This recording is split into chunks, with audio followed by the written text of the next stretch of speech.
Irmãos, eu quero convidar você a abrir a sua Bíblia em Tiago e nós vamos refletir em Tiago capítulo 1, versículos de 9 a 11, tá?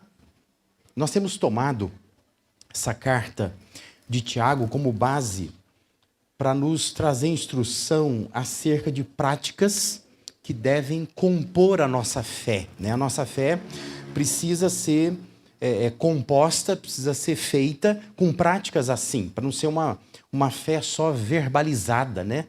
Uma fé só confessional, mas uma fé de fato praticada, vivenciada no dia a dia. Naturalmente, são coisas muito simples, não é nada assim muito complexo, muito complicado, mas são coisas fundamentais para que a gente possa alinhar a nossa vida, a nossa prática, àquilo que Deus tem para a nossa vida e assim experimentar uma fé, então, que seja saudável. Então, nós vamos hoje refletir nesse texto, Tiago 1, de 9 a 11, acompanhe na sua Bíblia aí, mas depois nós vamos também nos estender para Tiago capítulo 5, verso de 1 a 6, visto que é o mesmo tema.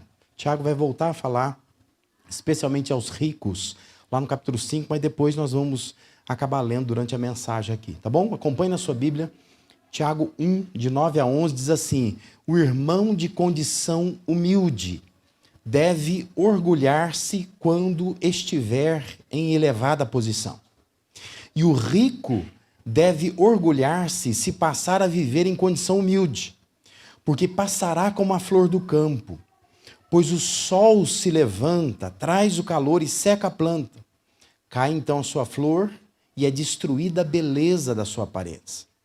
Da mesma forma, o rico murchará em meio aos seus afazeres. Amém? Deixa eu só recordar rapidamente, já que nós estamos no início ainda, no primeiro capítulo da carta de Tiago, a gente se lembrar do que Tiago vinha dizendo, tá? Então ele vinha dizendo que é para considerar motivo de toda alegria quando a gente passa por vários tipos de provação. E Tiago vinha dizendo que para a gente buscar sabedoria em Deus, sabedoria com fé, sem nada duvidar de Deus, para que a gente possa, então, com sabedoria, enfrentar as tribulações, né, as provações e privações que nós passamos nessa vida.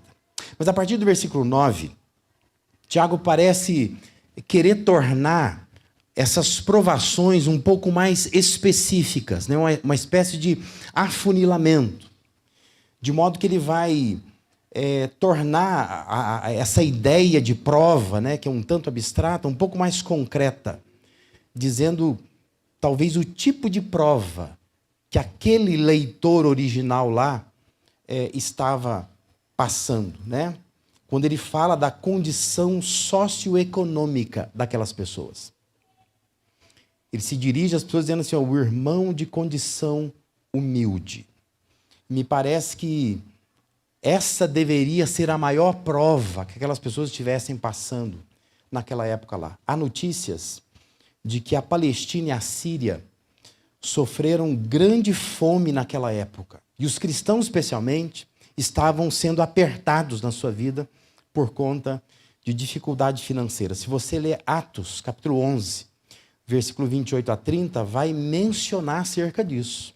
Vai falar que houve grande fome na Judéia naquela época lá, que é bem nessa época que Tiago está escrevendo essa carta. Então, pensando nessas condições, né, que as pessoas estavam vivenciando ali, o que Tiago está fazendo é incentivar cada cristão a olhar para além das circunstâncias. É isso que eu quero que você aprenda comigo nesta noite aqui. Nós não podemos focar no que nós estamos vivendo, mas nós precisamos focar naquilo que Deus quer para nós, para além daquilo que nós estamos vivendo.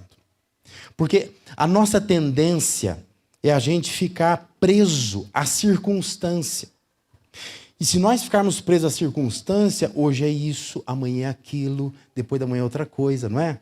E a gente vai ao sabor das circunstâncias. De modo que nós nunca estamos olhando para Deus de fato e confiando em Deus de fato.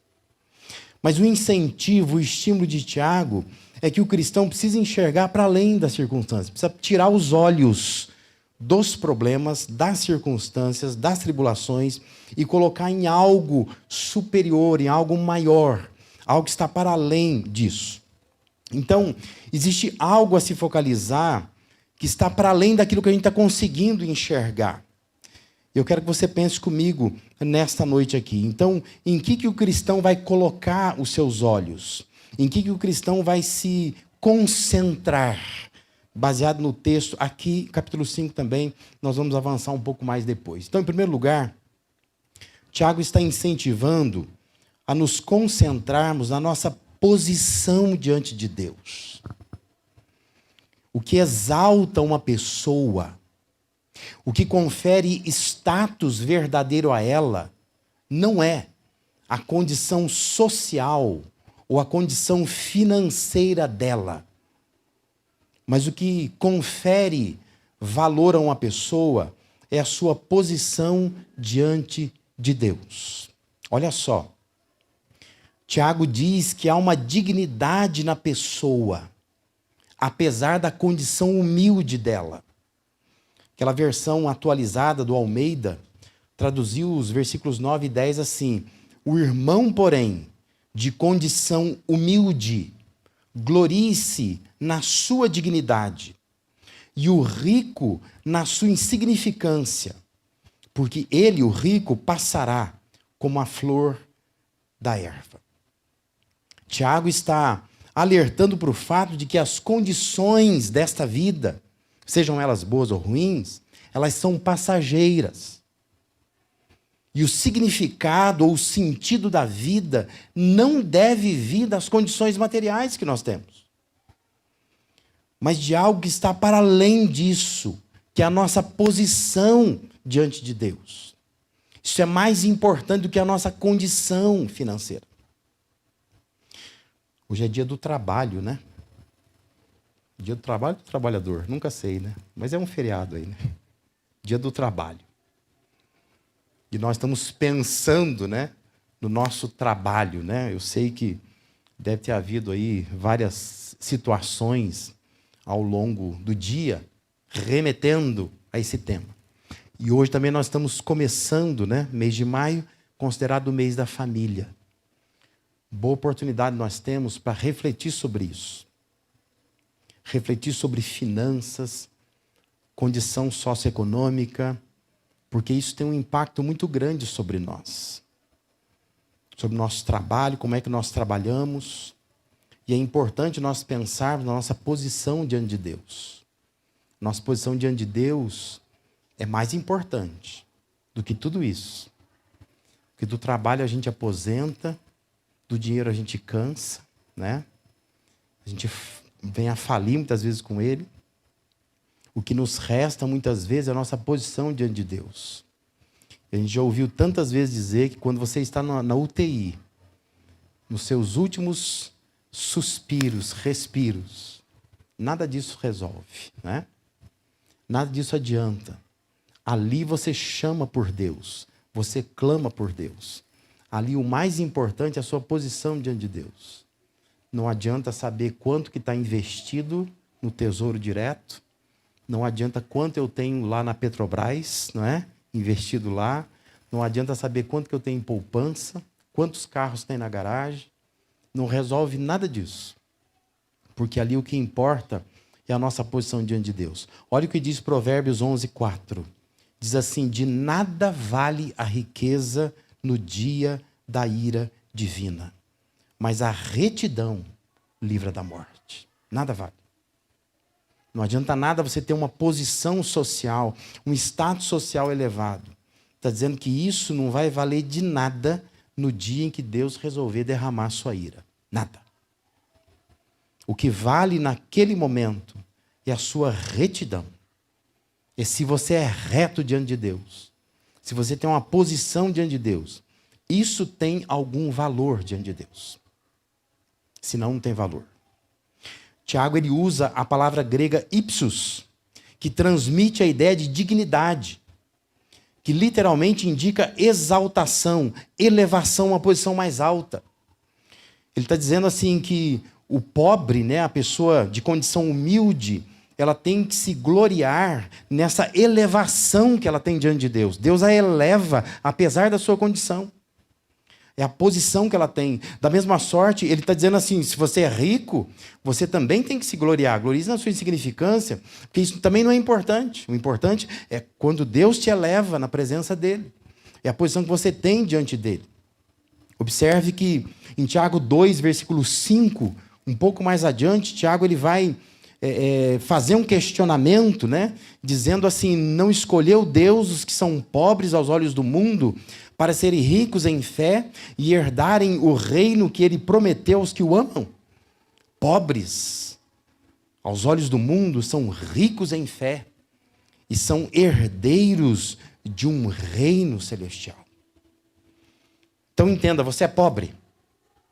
Você está na linha da pobreza. Tiago está dizendo, glorie-se na sua dignidade. Não fica olhando para isso, não. Fica olhando para a conta bancária.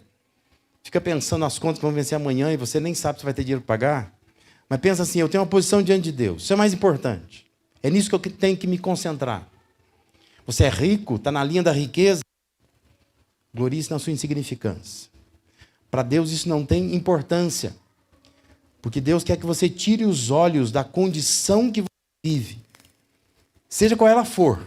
Se ela é boa, se ela é ruim. Tira os olhos dessa condição. E coloca os seus olhos na posição que você tem diante de Deus. Isso é mais importante. Acabamos de cantar isso, né? Nós nos gloriamos porque nós somos filhos de Deus. Essa é a nossa posição. Isso é mais importante do que a condição que nós temos aqui nesta terra.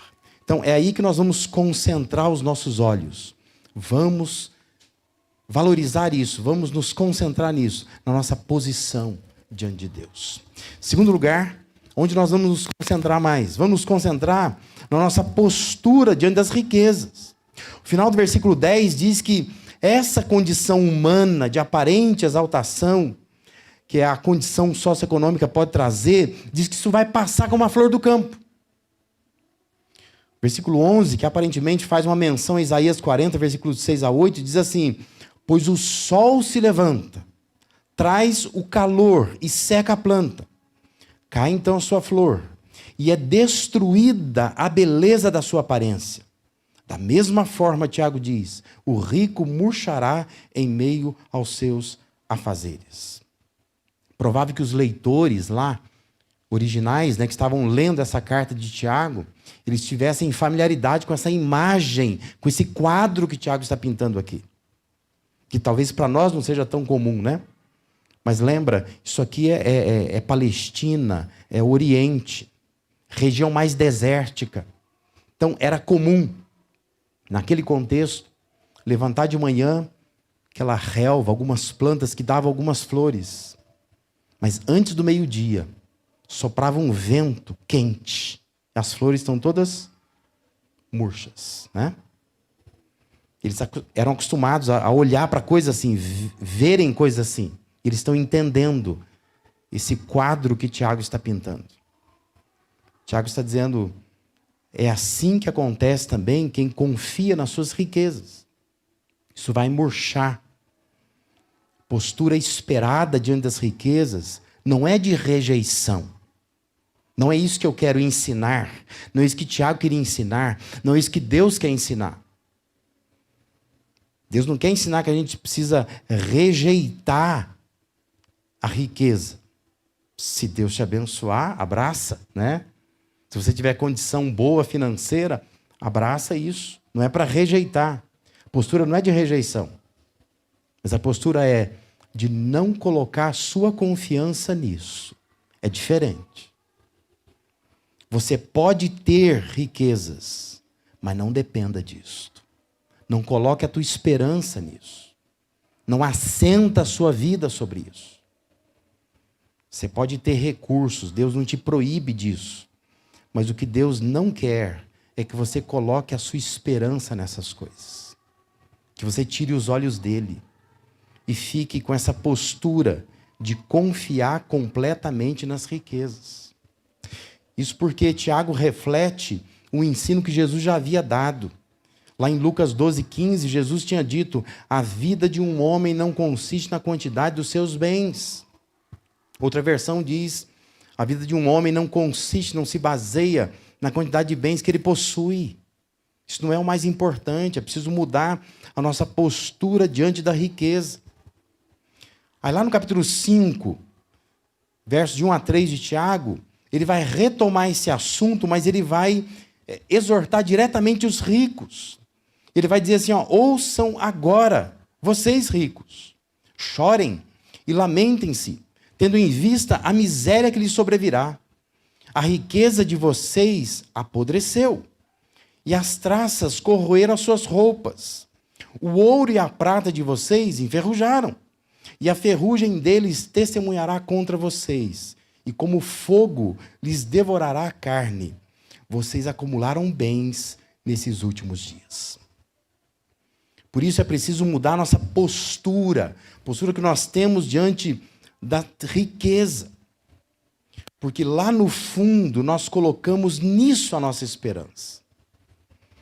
Tiago capítulo 5 está condenando os ricos. E depois você vai entender por que ele está condenando. Pela maneira como eles alcançaram essas riquezas. E há todo um alerta nesse contexto de Tiago de que nós estamos vivendo os últimos dias. Ele está dizendo que vocês estão se enriquecendo, estão acumulando bens, estão colocando nisso a sua esperança. E Deus está dizendo, melhor não. É melhor não depositar toda a sua fé, descansar toda a sua vida em torno das riquezas. Nós precisamos mudar isso. Eu sei que nós levamos isso muitas vezes como brincadeira, não é? A gente brinca com isso, mas na verdade nós somos ambiciosos. Todos nós sonhamos com uma casa melhor, um carro melhor, um salário maior, né? Isso afeta demais a nossa vida. E se o nosso orçamento sai dos eixos, isso quebra a gente. E nós que estamos nesse mês da família e no dia do trabalho, nós precisamos pensar nisso. Aonde está a nossa esperança? Quantas famílias se rompem? Quantos casais brigam feio? Quanto desentendimento entre pais e filhos? Porque a esperança está no dinheiro, na riqueza. E quando a gente não consegue controlar isso, a gente perde o rumo das coisas. Deus está dizendo, nós precisamos nos concentrar nisso. Muda essa postura diante da riqueza. Para de achar que é isto que vai trazer alegria para o teu coração. Porque não é isto. Não é isso. Não adianta acumular bens. Porque se Deus quiser, a sua riqueza apodrece, como diz o texto. As traças vêm e corroem as suas roupas. E diz que, ainda que seja ouro e prata, diz que enferruja. Já viu ouro e prata enferrujar? Mas está dizendo que se Deus intervir, o teu ouro, a tua prata vai enferrujar. Aquilo que você acha que você não perde de jeito nenhum, que é muito seguro. Deus vai lá e diz assim, isso não é seguro. Eu vou lá e tiro de você. Porque Deus não quer que você coloque a sua esperança nisso. Nós precisamos tirar os olhos disso. Porque é algo que passa. E focar em como Deus quer que nós vivamos. Se Tiago estava com o texto de Isaías 40 na mente, veja o que Isaías disse lá, né? Porque o texto de Isaías diz bem assim, né? 40, versículos de 6 a 8. Uma voz ordena, clame. E eu pergunto, o que clamarei? Que toda a humanidade é como a relva, e toda a sua glória é como as flores do campo. A relva murcha e cai a sua flor, quando o vento do Senhor sopra sobre eles. O povo não passa de relva. A relva murcha e as flores caem, mas a palavra de nosso Deus permanece para sempre. Pense nisso. Se o vento do Senhor soprar sobre nós, aquele calor, como se fosse o vento do deserto quente, que faz murchar a planta, a gente murcha. Tudo aquilo que a gente constrói, tudo aquilo que a gente põe em esperança, isso cai. Porque simplesmente Deus não quer isso de nós. Deus não quer que o nosso coração esteja nestas coisas. Ele vai soprar o vento dele sobre nós, porque Ele quer que nós coloquemos a nossa esperança nele e vivamos do jeito que Ele quer Por isso nós precisamos mudar a nossa postura diante da riqueza. Em terceiro e último lugar, onde nós devemos nos concentrar também, é na nossa prática diante das pessoas. Olha lá, capítulo 5, vai iniciar com uma chamada séria, esse modo de conquistar essa condição socioeconômica. Versículos de 4 a 6 dizem assim: vejam o salário dos trabalhadores que ceifaram seus campos e que por vocês foi retido com fraude, está clamando contra vocês. O lamento dos ceifeiros chegou aos ouvidos do Senhor dos Exércitos. Vocês viveram luxuosamente na terra, desfrutando prazeres e fartaram-se de comida em dia de abate. Vocês têm condenado e matado o justo, sem que ele ofereça resistência. A questão é, pobres sempre são melhores para Deus do que ricos? Não, não é verdade. Dá para usufruir de riquezas sem essa sensação de que nós estamos fora do caminho de Deus? Quer dizer, dá a impressão que ser rico é ruim. E ser rico está incomodando a Deus. Dá para usufruir de riquezas sem essa sensação ruim? Sim, dá. Desde que não se chegue a isso tirando vantagem de outras pessoas. Você entende a diferença? O que Deus condena não é o rico. O que Deus condena é a maneira como o rico vive. E como que ele pisa nas pessoas. E como que ele conquista o que ele tem, tirando vantagem da vida alheia. É isso que Deus condena. E muitas vezes, Deus condena o rico porque o rico ele explora o pobre. O mais pobre é explorado pelo rico. E Deus condena isso. Então pense, você está crescendo financeiramente? Com base em quê? Em trabalho honesto? Ou você está adquirindo estabilidade financeira por meios desonestos, prejudicando alguém, alguma pessoa? Sabedoria de Provérbios, que é um livro assim que parece que Tiago reflete muito, né, no seu jeito de escrever. Lá no capítulo 13, versículo 11, diz assim: o dinheiro ganho com desonestidade diminuirá, mas quem o ajunta aos poucos terá cada vez mais. Presta atenção. Existem caminhos, escadas, jeitos, possibilidades de você chegar em uma velocidade extraordinária, a uma riqueza grande. Tem como. Tem quem te ofereça, inclusive. Mas, geralmente, essas alternativas rápidas, elas estão burlando leis, elas estão prejudicando pessoas, estão atropelando princípios e valores estabelecidos por uma sociedade.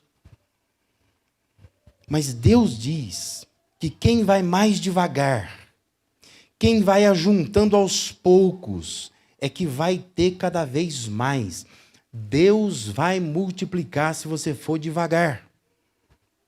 Tem gente que quer ir rápido, quer subir. Só que o texto está dizendo que se o dinheiro é ganho por desonestidade, ele vai diminuir. Não adianta. Então pensa, meu irmão, minha irmã, como é que você está ganhando o seu dinheiro? Como você ganha o seu dinheiro? É por meios desonestos. Me recordo, há uns anos atrás, eu estava aqui na cidade de Limeira, no hotel, falando no retiro de uma igreja de uma outra cidade. E nesse retiro, um retiro de família, e ali eu abordei um assunto como esse, dizendo assim que empresários nunca deveriam comprar sem nota, nunca deveriam vender sem nota, deveriam pagar os impostos direitinho, né? E aí, ao final daquela manhã de palestras, veio um empresário para mim e falou assim: pastor, do jeito que o senhor está pregando, não dá para viver. Não dá para viver.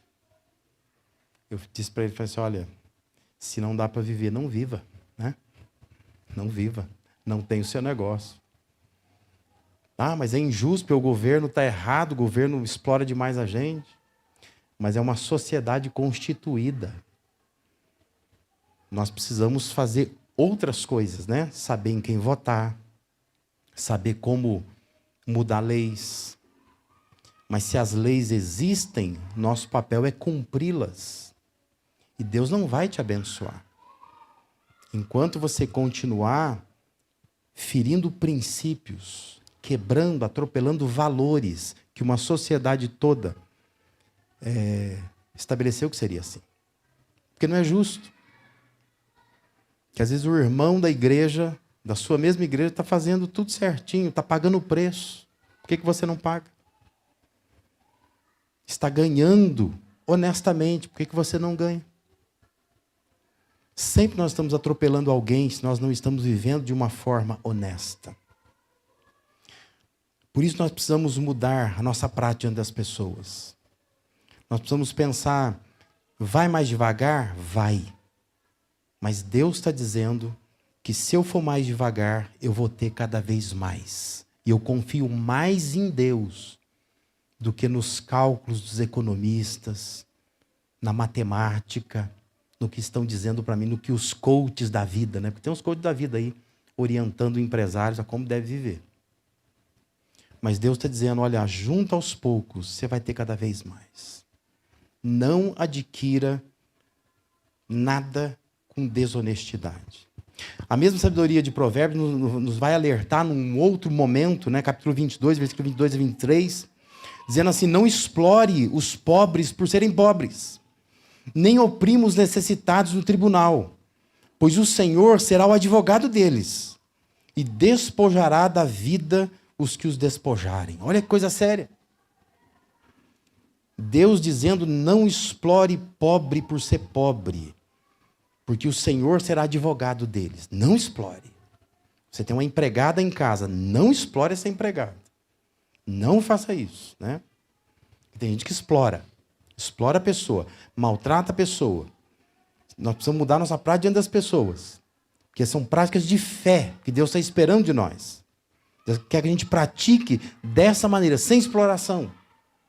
Porque se nós fizermos assim, Deus vai nos abençoar como pessoas, como famílias. Veja que o mais aterrador de tudo que Tiago está dizendo aos seus leitores lá, e para nós também, é que a situação de busca de exaltação, né, socioeconômica por meios ilícitos e duvidosos, isso não passa despercebido aos olhos de Deus. Ele está dizendo assim, o lamento dos ceifeiros chegou aos ouvidos do Senhor dos Exércitos. Interessante isso, né? Porque quando você compara com alguns textos da Bíblia, você vê que Deus vai dizer que o clamor do povo de Israel lá no Egito chegou aos ouvidos dele. E ele então vai atender isto. E aqui está dizendo que o clamor dos ceifeiros que trabalhou para vocês, não recebeu direitinho como deveria receber, ele está dizendo que está chegando aos ouvidos do Senhor. Deus está vendo tudo isso. É isso que ele quer dizer, né? Deus está vendo. Maneira pela qual nós estamos conseguindo nos estabilizar na vida. Muitas vezes por meios que Deus não aprova. Mas por fim nós devemos entender que sendo pobres ou ricos, nossa vida precisa estar debaixo do temor de Deus. É isso que eu quero que você pense nesta noite aqui. Se você está vivendo debaixo do temor de Deus, valorizando a sua posição diante dele, zelando pela sua postura diante da riqueza, observando sua prática diante das pessoas, para que o seu crescimento não sufoque ninguém. Que você cresça, mas que você ajude também pessoas a crescer.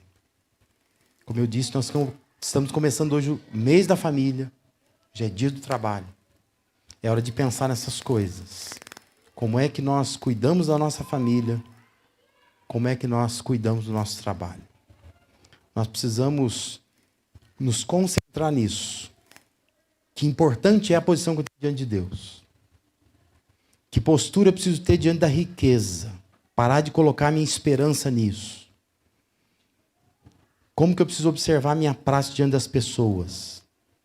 Para que eu não esteja estabilizando financeiramente, desestabilizando pessoas, explorando pessoas que merecem, que mereceriam o nosso apoio, que nos ajudam muitas vezes a crescer, a empresa, o comércio, aquilo que nós temos, aquilo que Deus nos tem dado. Queria terminar lembrando de um versículo, está lá no Antigo Testamento, quando a Ana, a mãe de Samuel, ela orava no templo ali, clamando, né, a Deus, que Deus desse um filho a ela. Ela faz várias declarações diante de Deus. E dentre essa oração, ela ora assim: o Senhor é quem dá pobreza e riqueza, Ele humilha e Ele exalta. Amém? Pensa nisso. É Deus quem dá pobreza, é Deus quem dá riqueza. Ele é quem humilha, mas Ele é quem exalta também. Se você estiver debaixo do temor de Deus, reconhecendo a Deus em todos os seus caminhos, esse Deus, Ele pode te sustentar, seja por meio de pobreza ou de riqueza. E Ele é o Deus que vai te exaltar e não vai permitir que ninguém te humilhe, seja a condição que você esteja vivendo. Deus vai sempre te exaltar para a glória e para a honra